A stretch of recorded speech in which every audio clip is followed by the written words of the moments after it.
অনেক ধন্যবাদ জানাবো আমার সাংবাদিক ভাই বোনেরা, আপনারা অনেক কষ্ট করে এখানে উপস্থিত হয়েছেন এবং আপনারা সময় দিয়েছেন। আসলে মাত্র নেপাল থেকে ঢালিউড কুইন অপু বিশ্বাস মহান আল্লাহ তাআলার কাছে হাজারো লাখো শুকরিয়া জানালেন, বললেন আমি জীবিত ফিরে এসেছি বাংলাদেশে। আর ধন্যবাদ জানালেন সাংবাদিকদের। আসলাম। আমি যেখানে ছিলাম পোখরাতে, সেখান থেকে প্রায় দুই তিন অল্প কিছু সময়ের দ্রুতের কারণে বেঁচে গেছেন অপু বিশ্বাস। ঢালিউড কুইন অপু বিশ্বাস জানিয়েছে, কিছু দূরে আমরা বসবাস করতাম আর ওখান থেকেই সমস্যা শুরু হয়েছিল। 2-3 ঘন্টা দূরত্বে আসলে এই ঘটনাটা ঘটেছে খুব আকস্মিকভাবে। এখানে আমি সহকারে আমাদের শিকার টিম, যেহেতু আমি শুটিংয়ে ছিলাম, শিকার টিম আমরা ইনশাআল্লাহ আপনাদের সবার দোয়ায় আমি আবার বাংলাদেশে ফিরে আসতে পেরেছি, এতেই আল্লাহর কাছে লাখ লাখ শুক্রিয়া। তিনি আরও জানিয়েছেন, শাকিব খান তাকে বারবার কল করছিলেন। সালামতে পুরো টিমটাই ঢাকা ফিরেছি। তবে মানে খুব আতঙ্কের বিষয় হচ্ছে, কারণ এই ঘটনাটা ঘটেছে 26 তারিখে, আর 27 তারিখে বাস নিয়ে আসলে আমার টোটাল টিমকে, যারা ক্রু আছেন তাদের আসলে কাঠমান্ডু ঢোকার কথা ছিল। তো অ্যাকচুয়ালি যে সময়ে যে দুর্ঘটনাটা হয়েছে, সেই সময় আসলে আমাদের কিন্তু ওই রাস্তাটা ক্রস করার কথা ছিল, কারণ এটা হয়েছে মনে হয় 10টা বা সকাল 10টা-11টার এরকম মাঝামাঝিতে। তো আল্লাহর কাছে শুকরিয়া এবং আপনাদের তিনি আসতে না আসতে এয়ারপোর্টে তাকে অনেকগুলো সাংবাদিক ঘিরে ধরলো। আর অনেক ব্যস্ততার মধ্যে থেকেও অপু তাদেরকে বলেছে, আপনাদের সকলকে ধন্যবাদ, আপনারা সবাই আমার জন্য অধীর আগ্রহে অপেক্ষা করেছেন। সকলের দোয়ায় শিকার টিমের প্রত্যেকটা মানুষ আসলে তার পরের দিন মুভ করার কথা ছিল, 26 তারিখে নয়। তো এই যে আল্লাহ তাআলার একটা অশেষ রহমত এবং আগাম বার্তা, এটার জন্য আমি আল্লাহর কাছে শুকরিয়া। এবং আমি যতটুকু শুনেছি, অনেক বাংলাদেশি পর্যটক সহকারে 27টি দেশের পর্যটক সে জায়গায় ছিলেন। তো এইটা আসলে খুবই দুঃখের এবং খুবই কষ্টের, যেটা আসলে ভাষায় প্রকাশ করার মতো নয়। কারণ হয়তোবা তারা আমার আপনজন নয়, কিন্তু তারা আমার আপন এবং আপনাদেরও আপন। তো সুতরাং বলবো যে আমরা সহি সালামতে শিকার টিম সুন্দর সুস্থভাবে ঢাকায় ফিরেছি।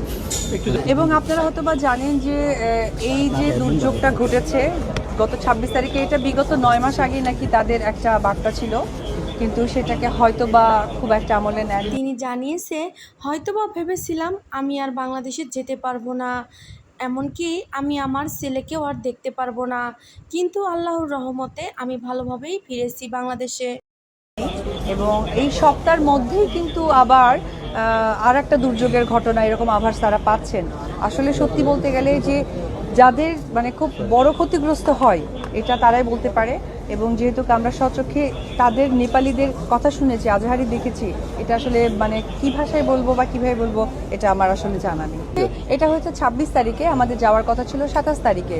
তো আল্লাহ পাক আসলে সেটা 26 তারিখেই আসলে প্রাকৃতিক দুর্যোগটা ঘটিয়েছেন 27 তারিখে, যার জন্য আমি কেন, এবং ওই রাস্তাটাই বন্ধ হয়ে গেছে। আগামী হয়তো বা 10-15 থেকে 20 দিনের মতো সেই রাস্তাটা এখনো ওপেন করা সম্ভব হবে না। না, এখানে আমাদের আরো অনেক শুটিং বাকি আছে, গানের টোটাল পার্টটাই বাকি আছে। যখন এই প্রাকৃতিক দুর্যোগটা দেখলাম, আমিও তো একটা মানুষ, এবং যাদেরকে আমি চিনি না তারাও তো মানুষ। তো আমি তখন আমার টোটাল টিমের সাথে আলোচনা করলাম। আমি আসলে আলোচনা করে যে ডিসিশনটা নিলাম, সেটি হচ্ছে যে আমাদের শুটিং শিডিউল আমরা নেক্সট টাইম করব, কারণ এটা অমানবিক দেখায়। যখন আমরা 26 তারিখে জানতে পেরেছি যে এরকম একটা প্রাকৃতিক দুর্যোগ হয়েছে, তখনই আমি তাদেরকে টোটাল টিমকে বলেছি যে যদি তোমরা আমার কথায় কষ্ট না পাও বা তোমাদের খুব বেশি ক্ষতি না হয়, আমরা শুটিং টাইমটা পোস্টপোন করি, কারণ এটা একটা খুব মানবিক দেখায়। সেই জায়গায় এসে একটা গানের শুটিং করা বিধায় আমরা টোটাল টিমই ঢাকা ব্যাক করেছি এবং আমরা পরবর্তী শিডিউল তৈরি করব।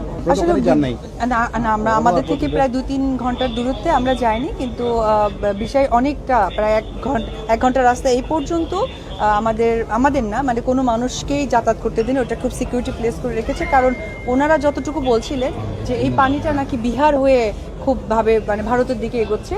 সব কিছু মিলেই আসলে যারা পর্যটকরা ছিলেন তাদেরকে সতর্ক জারি করেছে, যারা যে যে দেশের তারা সেই দেশে ব্যাক করে যায়, সহি সালামতে ব্যাক করে যায়, এই ধরনেরও কিছু আসলে নোটিশ দেওয়া হয়। সেটা হয়েছে কি, নিউজে অনেক কিছুই আসে, কিন্তু সত্য নিউজ তো অবশ্যই আছে, কিন্তু তার মাঝে হয় কি মিলিয়ে মিশে করা হয় না, সবাই তো আমরা একসাথেই ছিলাম এবং একসাথে ডিসিশন নেওয়া হয়েছে। বাংলাদেশে ছিল এবং তাদের টপিকটাই ছিল এই বিষয়টা নিয়ে, কারণ অনেকেই আছে যে এলাকাটা হয়েছে এটা চায়না বর্ডারের কাছাকাছি, যেখানে জঙ্গল আছে, যেখানে দেখার কিছু আছে, যেখানে পর্যটকরা যায় এবং হিন্দু ধর্মাবলম্বীর ওইখানে অনেক বড় একটা তীর্থস্থান অযোধ্যা।